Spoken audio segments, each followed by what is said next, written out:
Bienvenue sur Africa 24 dans cette nouvelle édition de l'Africa Tonight. Voici les titres de l'actualité. J-2 avant l'ouverture du sommet Afrique-France organisé à Montpellier. Entrepreneurs, artistes ou encore athlètes d'Afrique et de la diaspora y sont conviés. Un événement au format inédit. Aucun chef d'État africain ne sera présent.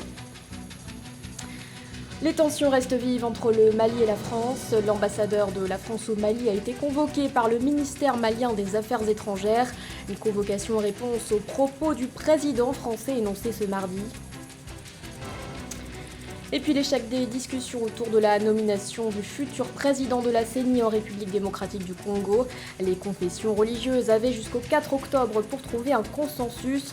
Pour en parler, le chargé des relations extérieures de la plateforme de l'opposition Lamuka, Albert Mukulubundu, est notre invité.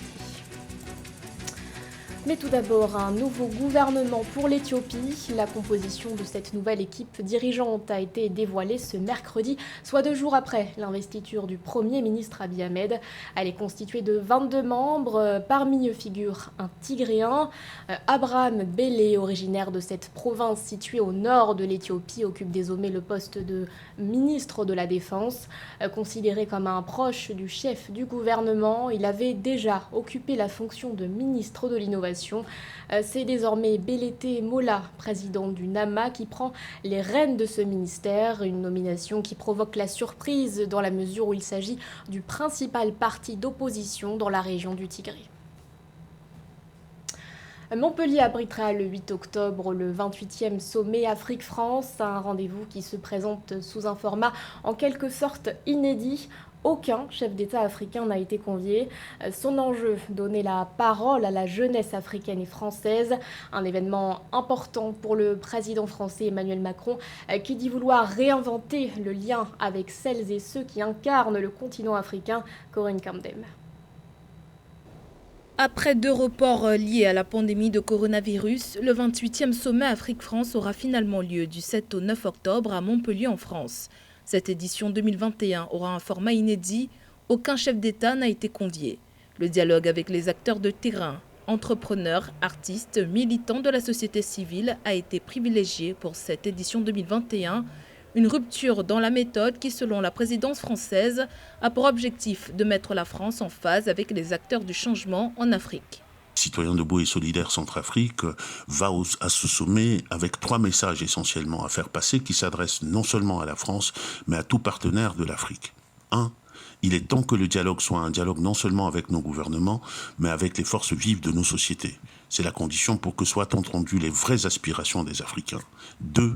Nous devons ensemble identifier, pour nous en débarrasser bien sûr, les pratiques qui sont contraires à la dignité et à la liberté des peuples africains, mais aussi à une saine coopération avec le peuple de France. 3. Posons-nous et posons ensemble les conditions de nouvelles relations qui soient bénéfiques pour tous et qui soient fondées sur le respect mutuel de nos populations, de leur culture et de leurs traditions. On parle de plus en plus d'un sentiment anti-français qui gagne du terrain en Afrique. Un sentiment notamment porté par la jeunesse africaine, comme on a pu le voir lors des manifestations au Mali, au Sénégal ou encore au Tchad ces derniers mois.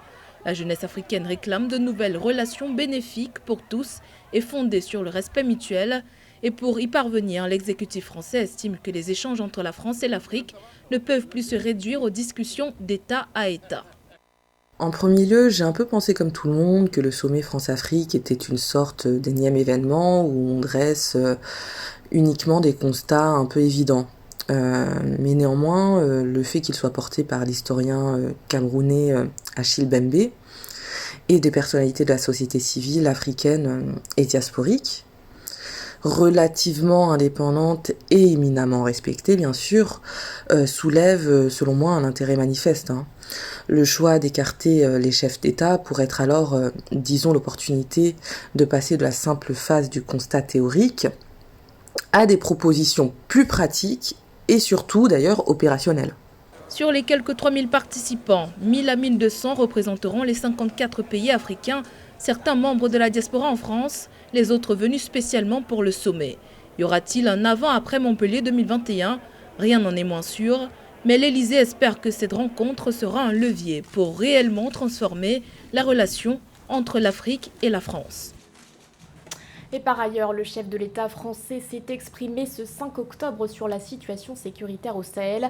Le président Emmanuel Macron a lancé un appel indiquant, je cite, « Il faut que l'État revienne avec sa justice, son éducation, sa police partout, en particulier au Mali ». Une déclaration qui intervient alors que les tensions se sont accrues entre Paris et Bamako depuis que le Premier ministre Choguel Maïga avait accusé la France d'abandon en plein vol en lien avec le retrait de Barkhane. Aïssatou Paris. Des jours après les propos du Premier ministre malien Choguel Maïga, le président français Emmanuel Macron a, dans un entretien diffusé sur France Inter mardi 5 octobre, appelé à ce que l'État revienne au Mali sur la base des efforts déjà entrepris. Le chef de l'État a ainsi évoqué des vrais résultats et des vrais succès dans la lutte contre les groupes djihadistes au Sahel. Des succès toutefois jugés insuffisants par l'État malien au vu de la dégradation sécuritaire dans cette zone.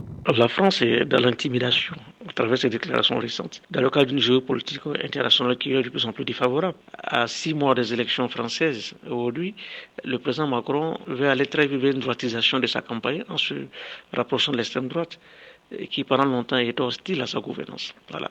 Mais l'effet de l'union d'une telle stratégie électoraliste peut avoir des conséquences néfastes, parce que l'accession au pouvoir de Macron a été fortement soutenue par la diaspora malienne, notamment les binationaux.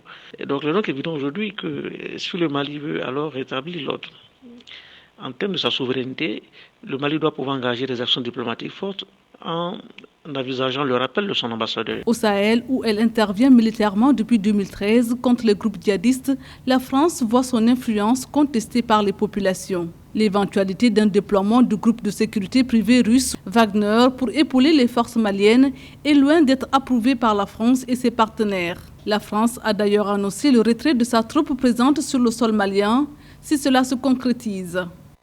Aussi bien en Syrie, en Libye, comme en Centrafrique aujourd'hui, les opérations militaires conduites par la France ont été contrariées par la présence russe. Donc il est donc important de comprendre que le Mali ne peut pas être alors un terrain fertile alors à une guerre froide. Et nous allons très vite vers cette hypothèse, car en réalité, l'opinion publique malienne est favorable à l'arrivée des Russes en tant que telle. Si le Mali engage les actions diplomatiques fortes, il est évident évidemment que le président Macron pourra revenir à la phase de repentance. La France, qui comptait quelques 5000 soldats au Sahel, a déjà entamé une réduction de son dispositif militaire, tout en ayant l'intention de poursuivre ses opérations antiterroristes, mais aussi son appui aux armées locales.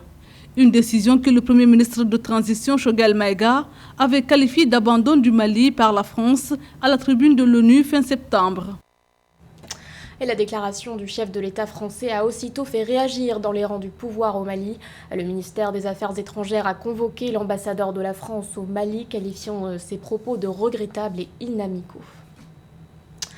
Dans l'actualité également, le report des élections législatives en Libye, alors que ce scrutin devait se tenir en même temps que l'élection présidentielle, soit le 24 décembre prochain.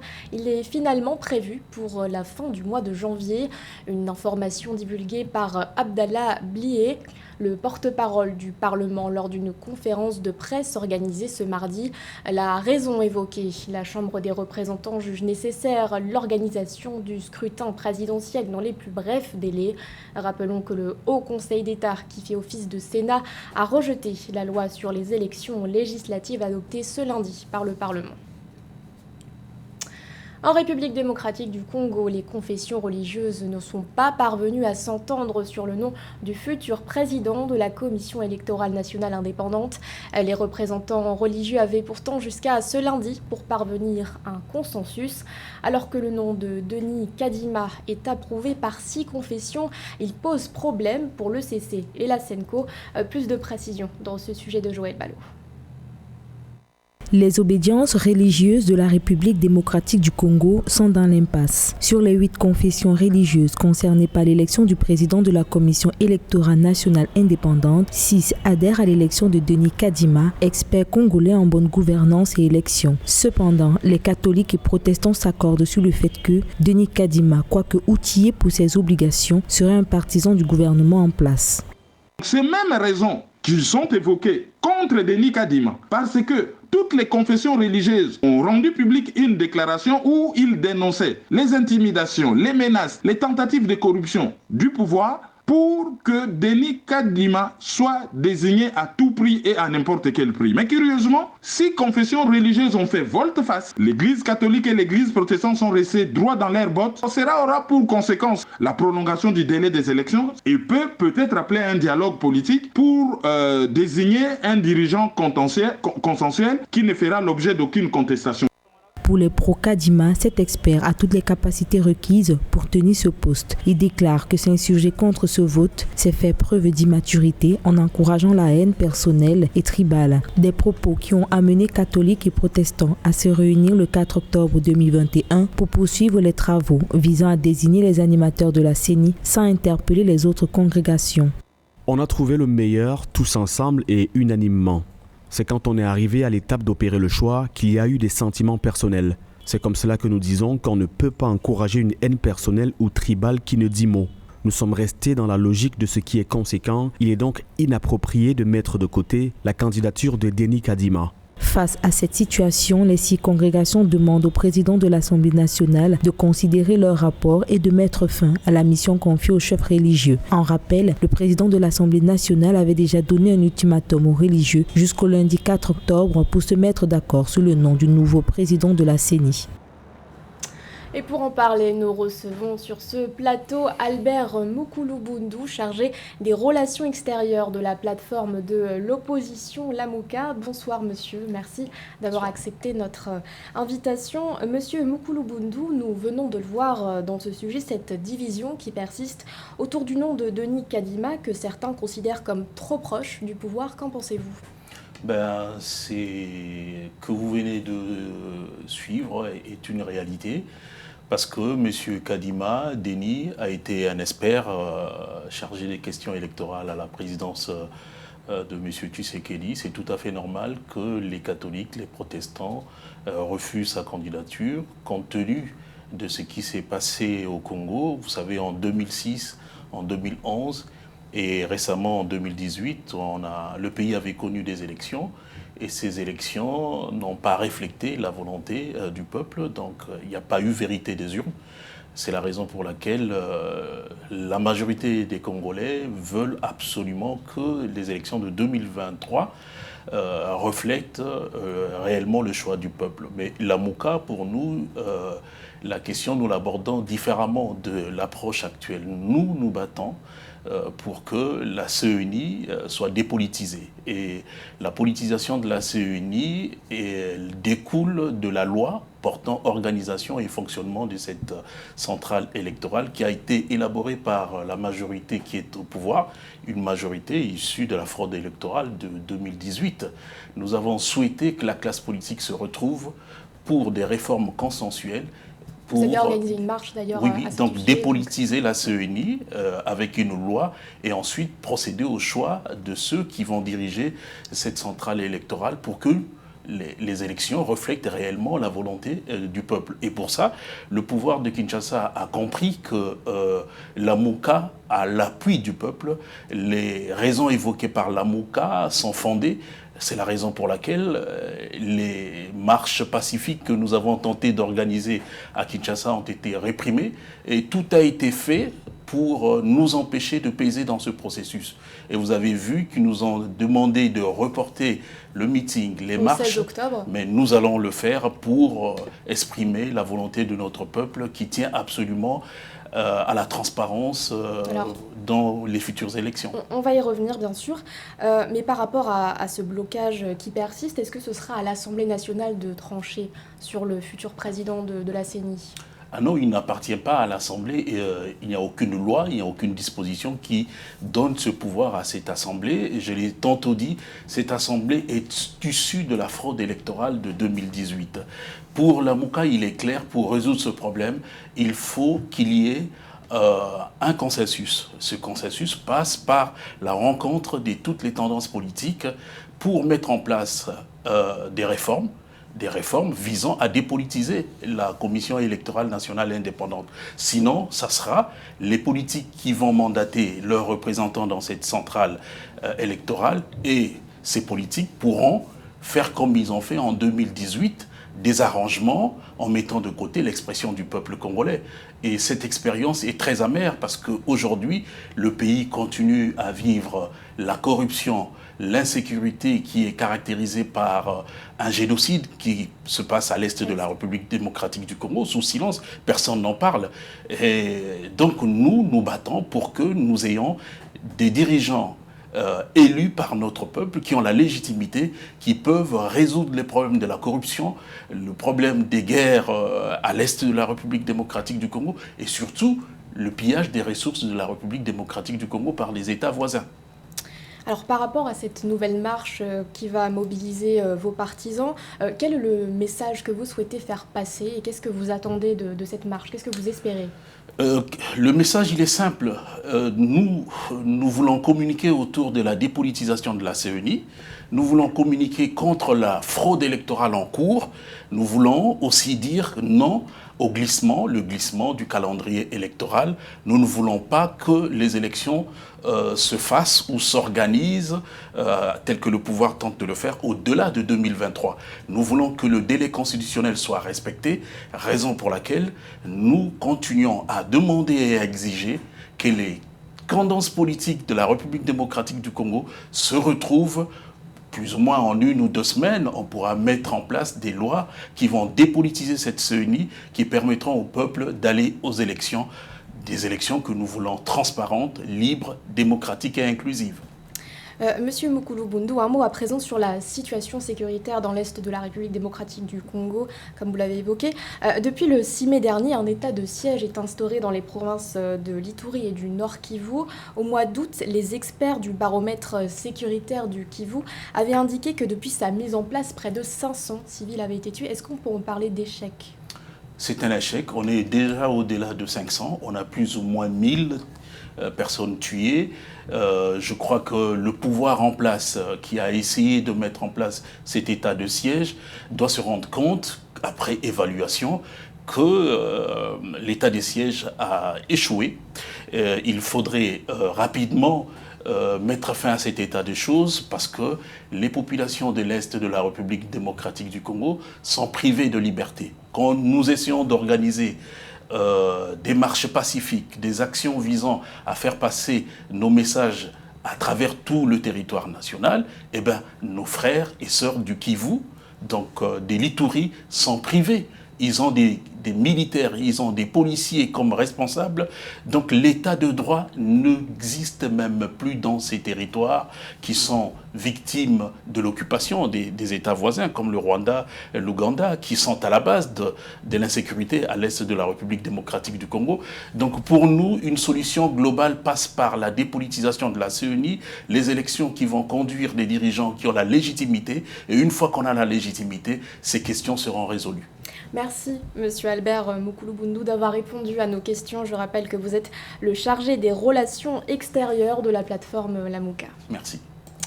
Les enseignants au cœur de la relance de l'éducation, tel était le thème de la Journée mondiale des enseignants, célébrée ce 5 octobre. À la veille de cette célébration, le syndicat national des enseignants du supérieur au Cameroun en a profité pour lancer un appel. Un reportage de notre correspondant Thierry Ndassar. C'est sous le thème « Les enseignants au cœur de la relance de l'éducation » que s'est célébré le 5 octobre 2021, la 27e édition de la Journée mondiale des enseignants. Plusieurs activités ont été organisées en prélude à cet événement, notamment une table ronde sur le thème « Les enseignants au cœur du renouveau pédagogique » qui a eu lieu le 4 octobre au ministère de l'Éducation de base.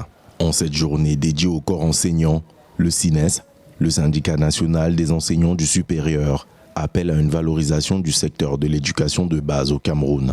L'amélioration doit commencer par une convention, par exemple, des enseignants de l'école primaire et autres, pour qu'ils aient accès aux mêmes droits en tant qu'enseignants. Parce que vous allez voir, celui du public qui est fonctionnaire est payé à 125 000 francs.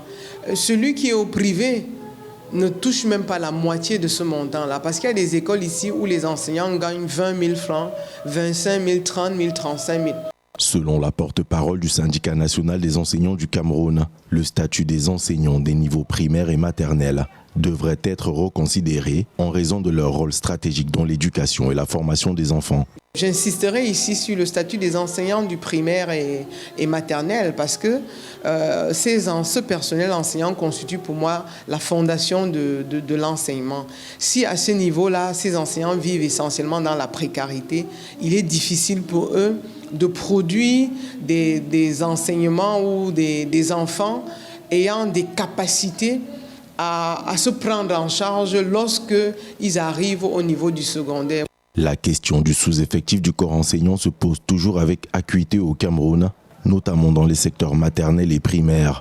L'État du Cameroun engageait d'ailleurs en mai 2020 le recrutement de 3000 enseignants en vue de leur déploiement dans des écoles de plus de 100 élèves, encadrées par moins de 3 enseignants. Ce journal a été réalisé par l'ensemble de la rédaction. Merci de votre fidélité. L'actualité continue sur Africa 24.